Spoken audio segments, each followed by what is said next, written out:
une série de notes obtenues par Jade aux évaluations de maths. L'étendue. Alors l'étendue, c'est la note maximale moins la note minimale. Ici, c'est 18 moins 5, 13. La moyenne, on additionne toutes les notes, on divise par 11, qu'il y a 11 notes, 132 divisé par 11, ce qui donne 12 de moyenne.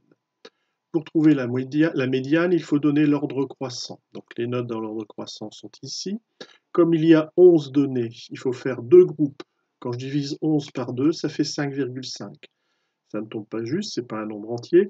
C'est-à-dire qu'il y a 5 notes devant la médiane et 5 notes derrière. La note centrale, la sixième donnée, est en fait 5,5. Donc la sixième donnée, pardon, est en fait la note 13.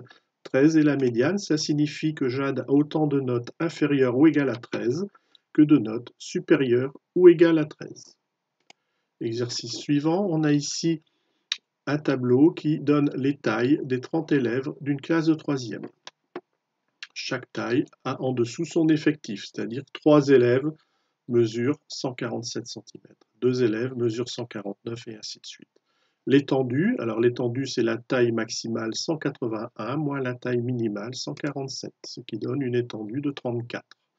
La moyenne, alors attention, la moyenne, il ne faut pas croire qu'il y a 1, 2, 3, 4, 5, 6, 7, 8, 9, 10 tailles. En effet, il y a 10 tailles, mais certaines tailles apparaissent plusieurs fois. Donc il n'y a pas 10 données, il y a 30 données. Chaque taille doit être multipliée par l'effectif. 3 élèves mesurent 147, à eux 3, ça fait 3 fois 147 cm, plus 2 fois 149 cm, et ainsi de suite.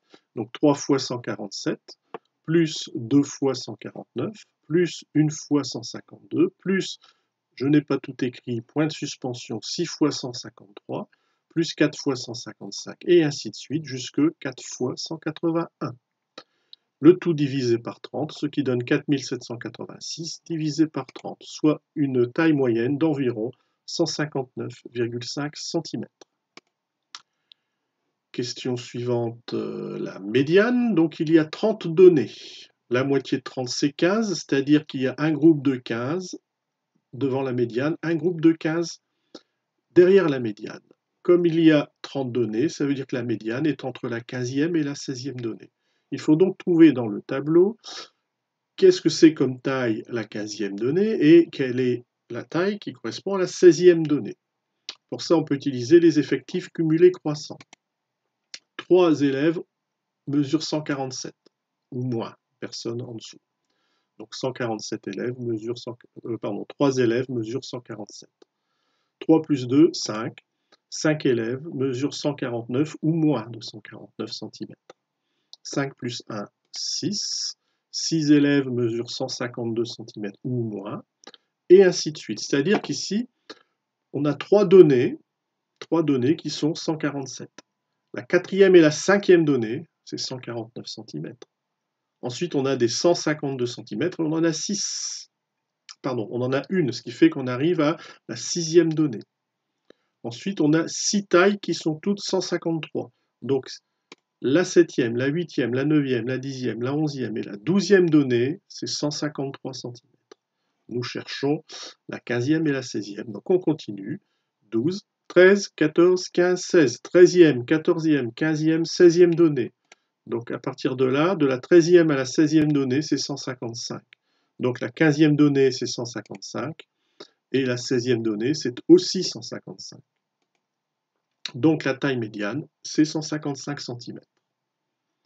On peut continuer le tableau des effectifs cumulés croissants, même si ça ne nous sert pas, on arrive à la fin bien sûr à 30, qui est l'effectif total. Question suivante, quelle est la probabilité qu'un élève choisi au hasard ait une taille inférieure à 153 cm? Il faut donc calculer combien d'élèves ont une taille inférieure à 153. Donc il y en a 1 ici, plus 2, 3, plus 3, 6.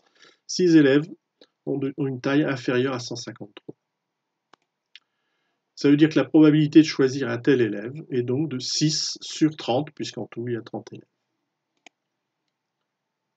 6 sur 30 est aussi égal à 0,2 en nombre décimal. Donc la probabilité de choisir au hasard un élève qui a une taille inférieure à 153 cm est de 0,2. Exercice suivant, dans un laboratoire on élève des souris, dont voici les caractéristiques. On a un tableau à double entrée, mâle, femelle, couleur blanche, couleur grise. Ici on a 30 souris qui sont mâles, blanches, de couleur blanche. On va chercher à compléter chaque tableau, chaque case, pardon. Donc ici on pourrait calculer cette valeur puisque le total c'est 120. Des mâles, il y en a 37, donc des femelles, il y en a 120, moins 37, 83. On peut donc calculer par exemple cette valeur ici. En tout, il y a 83 femelles, 8 sont grises, donc 83 moins 8, 75 sont blanches. On a donc en souris de couleur blanche, 30 mâles et 75 femelles, qui fait un total de 105 souris blanches. Ensuite, ici, on avait 37 mâles, 30 de couleur blanche. Donc, couleur grise, 37 moins 30, c'est-à-dire 7. Et donc 7 plus 8, ce qui donne 15. 15 souris sont grises. On reprend ce tableau qui est ici complété et on va répondre aux questions. Calculer, si on choisit une souris parfaitement au hasard dans cette expérience, calculer la probabilité que ce soit une souris blanche. Alors des souris blanches au total, il y en a 105, sur un total de 120. Donc 105 sur 120, c'est la fraction qui donne la probabilité, qui est égale aussi à 0,875. Calcule la probabilité de sélectionner une souris femelle. Alors des souris femelles, en tout, il y en a 83. Donc la probabilité, 83 sur un total de 120, environ 0,69. La probabilité de sélectionner un mâle gris. Alors des mâles gris, il y en a 7 sur les 120, donc 7 sur 120, environ 0,06. On prend une souris blanche. Donc là, attention, on prend une souris parmi les blanches. Or, des blanches, il y en a en tout, des souris blanches, ici, il y en a en tout 105. Quelle est la probabilité que ce soit une femelle? Alors, parmi les souris, il y a 75 femelles. Donc la probabilité, ici, dans les souris blanches, pardon, il y a 75 femelles. Donc 75 sur 105.